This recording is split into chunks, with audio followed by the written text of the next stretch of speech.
كان يا ما كان في قديم الزمان، وما يحلى الكلام إلا بذكر العزيز الرحمن. كان يا ما كان في قديم الزمان، وما يحلى الكلام إلا بذكر العزيز الرحمن، وبالصلاة والسلام عن بخير الأنام. وصلنا في حلقتنا المرة اللي فاتت، وين طلبت خالتي الميرة من لونجا تحكي لهم حكاية على الغيرة. نطقت لونجا وقالت لهم: يقولوا ناس زمان الغيرة تهدر ميرة وتخلي العجوز صغيرة. كامل شافوا في خالتي الميرة وضحكوا. قلت لهم: بصح وش قولكم في غيرة رجال؟ شافت فيهم خالتي الميرة وعجبها الحال، ولونجا قلت لهم: بسم الله بديت وعلى النبي صليت، أنا لونجا بنت الغولة حكايتي للأحباب هديت. كان يا مكان راجل اسمه حسن، يخدم صباغ، يصبغ الجلود ويتفنن في صبيغة الكتان. كي الظلمة تتفاجأ والحال يصبح، يخرج يخدم طول النهار بلا ما يريح. الصح الصح، وين ما تحطوا تلقاه راجل، وفي كل حاجة على ربي متوكل. يقول لهم: نتكل على ربي وعلى ذراعي نعول، وصادق مع جميع اللي تعامل معه. وعلى هذا الشي ربي وسع له في رزقه وعطاه، وسع المحل اللي عنده، وبقى ربي يعطيه ويزيده. وهذا الشي اللي حرك الغيرة في جاره شعبان. شعبان هذا جايح وفنيان، كان يخدم الفخار، بصح حتى يشبع رقاد باش يبان. حاط عينه على كل واحد ناجح، وعلى خدمته ضارب النح. تلقاه ديما واقف عند حانوته، وفي الطالع والنازل عينه تسرح، يحسب للي باع وشرى، وعلى الناس باقي مكثر الهدرة. قاتلته الغيرة، والحاجة المعروفة عليه هي الغدرة. شاف حسان ربي عاطيه في التجارة ومبارك له في المرأة والولاد. قتلته الغيرة، وتربات في صدره حسرة وحرم عليه الرقاد. وفكر وقرر يمشي لملك البلاد. والصباح بكر، وكي وصل للقصر منعوه الجنود باش يدخل. قال لهم: يا ولدي عندي مشكل، خليوني ندخل عند السلطان. والو، كيما دار منعوه، وكيبقى غير يطلب ويرغب فيهم طردوه وهددوه لو كان يزيد يولي يحبسوه. خاف شعبان، ومن هذاك النهار قدام القصر ما زاد شبان، وبقى يفكر وين يشوف السلطان. حتى لواحد النهار خرج السلطان يتفقد المدينة، وكان معروف عليه باللي كان عنده فيل يبغي يركب عليه، ومزينه وكاسيه، وجميع اللي يشوفه ينخلع فيه. شعبان الغيرة دارت له في قلبه غصة، وها هي جاتو الفرصة.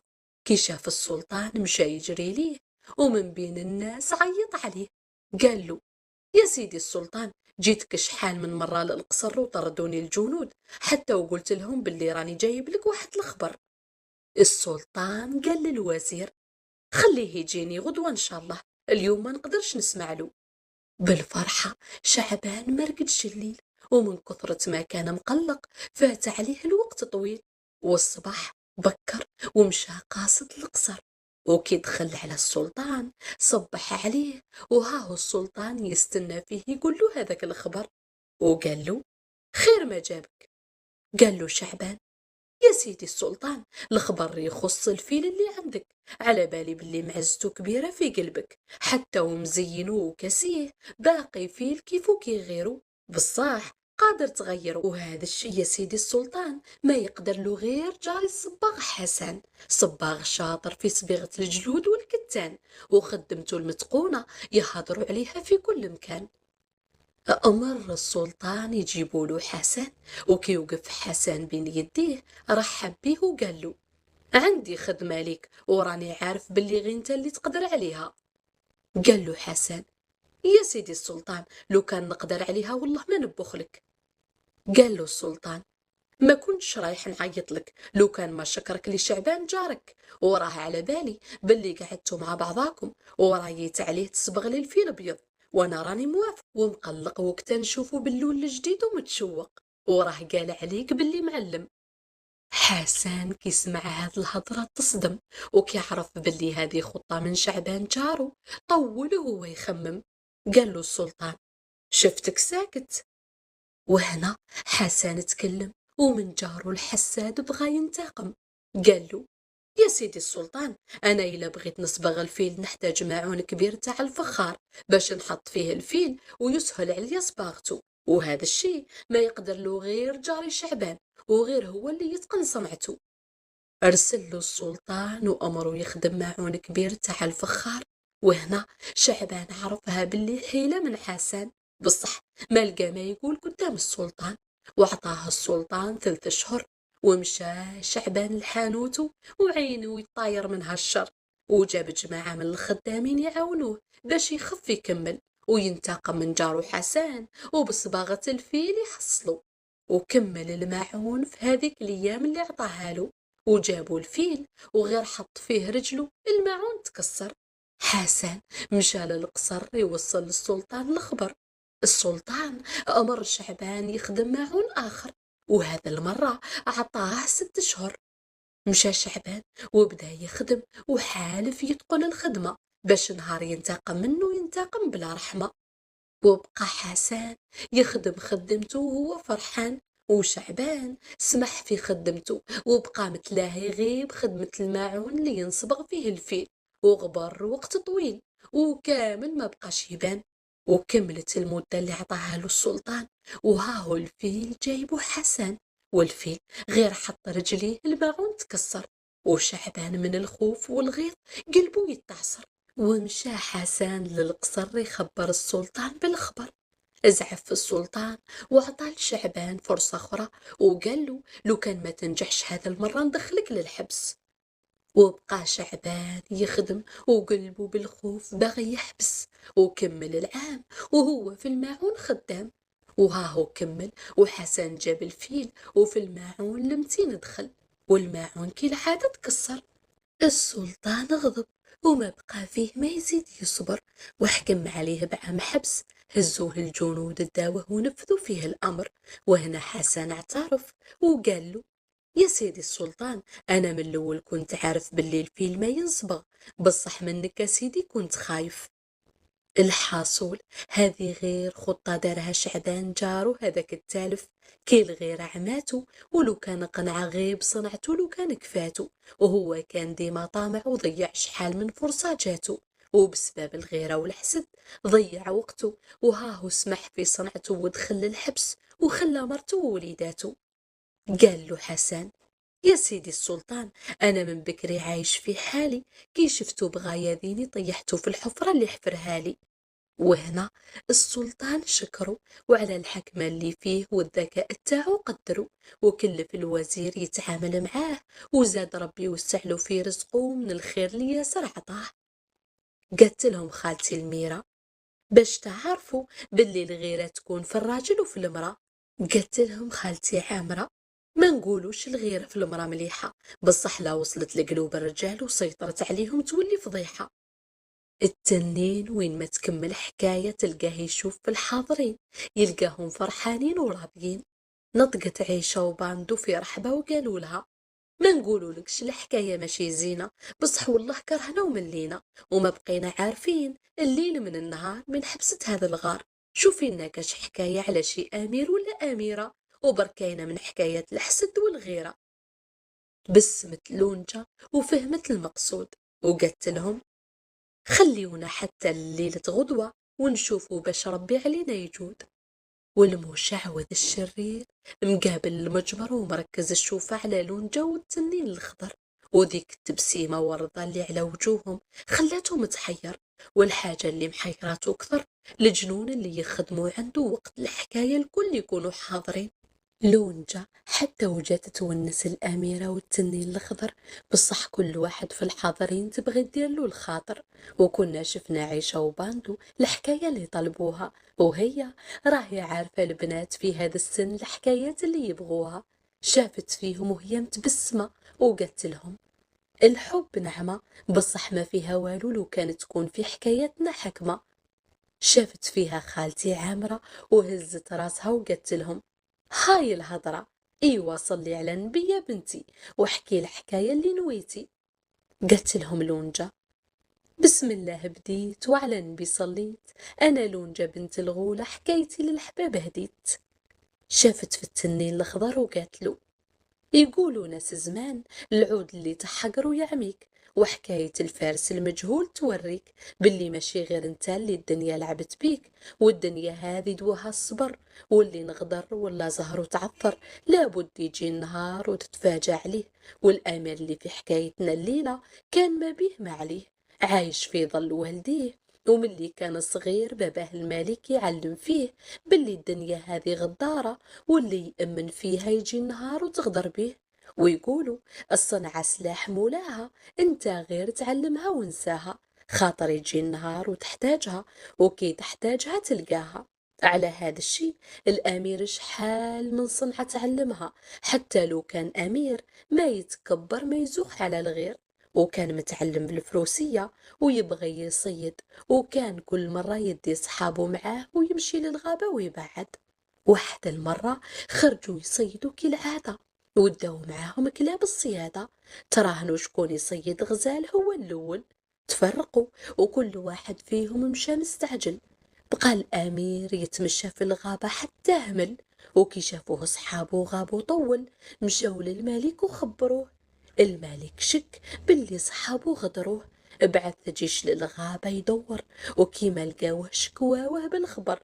الملك دعيا يصبر ونهد وبكى وتأثر، والأمير في الغابة موتر، وكي ما لقاش الطريق اللي تردوا للقصر زاد توغل في الغابة أكثر، حتى وصل لواحد المكان قبضاته فيها الرهبة.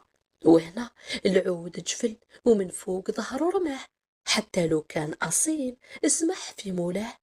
الأمير كيعود هرب ما بقات له حيلة، قال نفوت هنا هذا الليلة، وبقى يحوس على غار يبات فيه حتى يطلع النهار، وما جاي يلقى الغار حتى غرب المغرب. وكي دخلوا وشاف واش فيه استغرب، عاودة تولد خلاها ومشى بعد، وكي شافها تعسرت عليها الولادة عاونها حتى سلكها. والشي الغريب العودة نطقت وشكراتو، وهو فزع خاطر عمره ما فاتت عليه حاجة كيما هذه في حياته.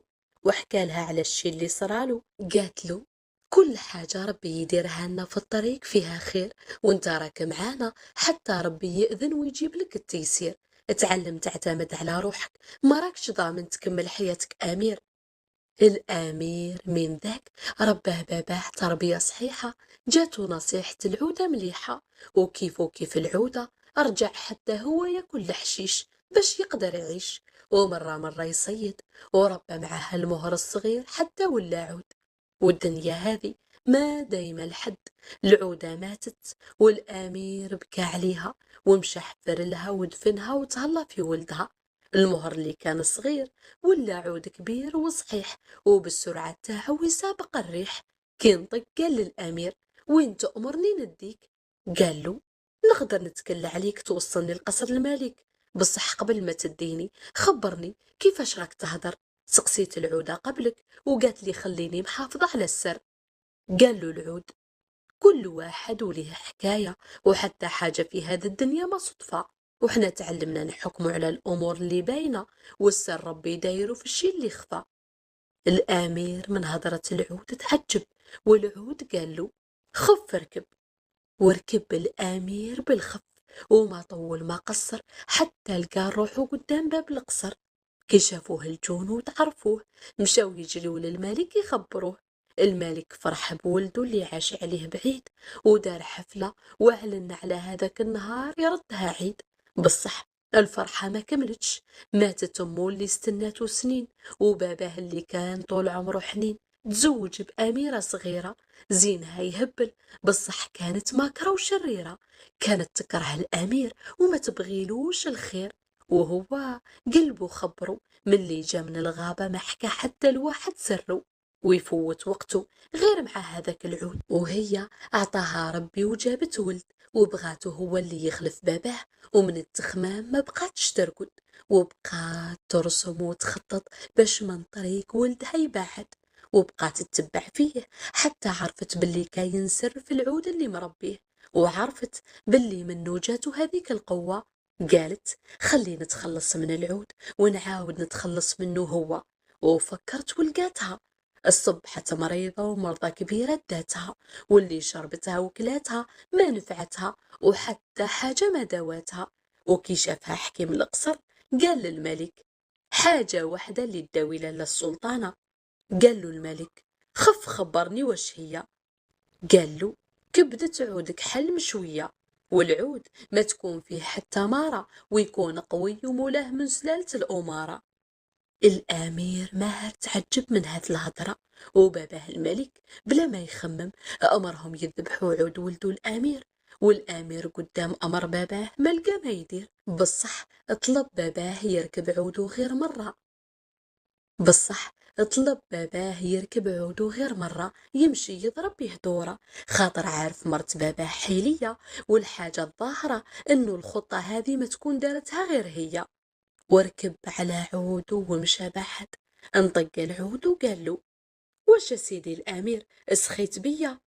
رد عليه الامير وقال له: ربيتك من اللي كنت صغير وبغيتني نشوفك تموت قدام عينيا. قال له العود: واش قررت تدير؟ قال له الامير: والله ما تصرع عليا، نتنكر للخير اللي دارت امك العودة فيا. ارض ربي واسعة، وانا راني متعلم وشحال من صنعة في يديا، ونطلب من ربي التيسير. قال له العود: هذه والله ما ننساها لك، ويجي النهار والمزية هذه ردها لك. أعطاه العود 3 شعرات، وقال له: كي تحتاجني أحرق شعرة منهم تلقاني قدامك. قال له الأمير: روح لحالك، وإلا احتجتك نعيط لك. وهنا انطلق يجري يسابق الريح، وخلى الأمير دموعه تطيح، وهو يتمشى ما عارف وين يروح، ودمعته محجرة في عينيه، وقلبه على فراق باباه مجروح. شاف من بعيد راعي سارح مشاليه، مس عليه وقال له: أنا غريب على هاد المدينة، وراني جيعان وعطشان. الراعي رحب به، اداه لدارو، حتى لو كان مسكين كرمه بواش بين يديه. كلا وشرب، وعطى للراعي المال وقال له: اذبح لنا كبش نتعشاو به.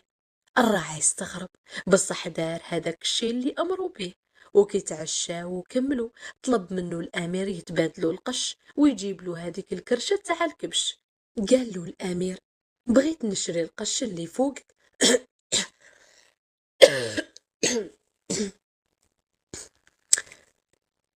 قال له الأمير: بغيت نشري القش اللي فوقك. وعطاه قطعة ذهبية، وكمل كلامه وقال: ونزيدك هذا القش اللي فوقي هدية، وإلا وافقت عمري ما ننسالك هاد المزية. الراعي ما فهمش، بصح هكذاك وتبادلوا القش، وجاب له الكرشة تاع الكبش، قلبها ودارها على راسه، وقال له: وانا نتوكل. الراعي بينه وبين روحه قال: بسم الله الرحمن الرحيم، الراجل هبل. سمعوا الأمير وقال له: اللي لقى راحته في الهبال ما عنده ما يدير بالعقل. هنا انطق التنين وقال لها: بصح لونجا علاش تخفى وهو فارس وأمير؟ ردت عليه لونجا وقالت له: أمير في بلاده وفارس فوق عوده، بصح في بلادة الناس كيفو كيف الغير. وليلة غدوة نكمل لكم الحكاية، ورايحين تقولوا لي كي تخفي خير. وانتوما إلا بغيتوا تكملوا الحكاية كل ليلة بقاو معايا، وانا ما بقى لي غير نقولكم تهلاو في رواحكم، وهما راحوا تيس تيس، وحنا بقينا ناكلوا فرفيس.